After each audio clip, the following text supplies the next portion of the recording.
I want you to take a close look at this photograph here. It shows two Israeli soldiers posing in the bed of a Palestinian child they had killed in Gaza moments earlier. It's truly depraved, but murdering children and even babies is what Israel does best. We know this already. But here's the thing. The soldier on the left is from India, and he's just one of hundreds of Indian migrants to Israel participating in the extermination of the Palestinian people.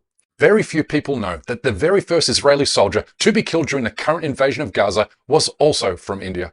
Which brings me to 2 points of data that the mainstream media has completely ignored while covering this genocide. That Israeli soldiers of Indian origin are not only responsible for some of the worst massacres to occur in the Palestinian territory during the past 85 days, but also they're feeding information about Israel's ethnic cleansing operation to India's security agencies.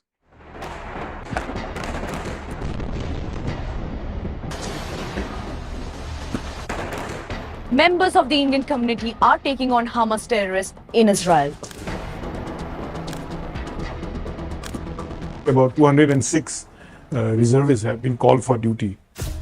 Their genocide operations are supported by Indian military intelligence gathering efforts, a byproduct of the close intelligence sharing relationship India enjoys with Israel, as revealed recently by the former National Security Advisor to Benjamin Netanyahu. There has been intelligence cooperation between Israel and India over the years. It's a long cooperation, and I had the privilege of being in it, and I recall visits to India, heading delegations to talk with Indian counterparts and colleagues.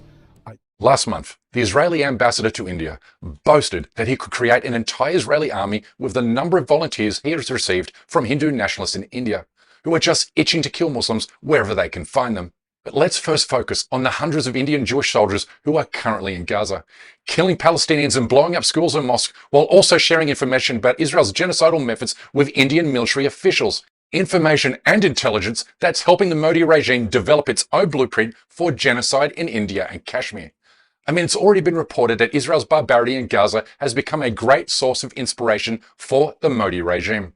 And we also know the Indian government is studying closely the tactics and strategies deployed by the Israeli military in Gaza, along with the propaganda narratives used by the Israeli government, leading many experts to conclude that Muslims in Kashmir are now in great danger of ethnic cleansing in the name of Indian self-defense. India's genocidal plans for Kashmir were accidentally made public in 2019, when an Israeli diplomat in the United States let slip that India will adopt the Israel model to ethnically cleanse the Muslim population and resettle Indian Hindus. Because we already have a model in the world. I don't know why we don't follow it. It has happened in the Middle East. You have to look at if the Israeli people can do it, we can also do it. I think we should just follow from there and push our leadership. We have to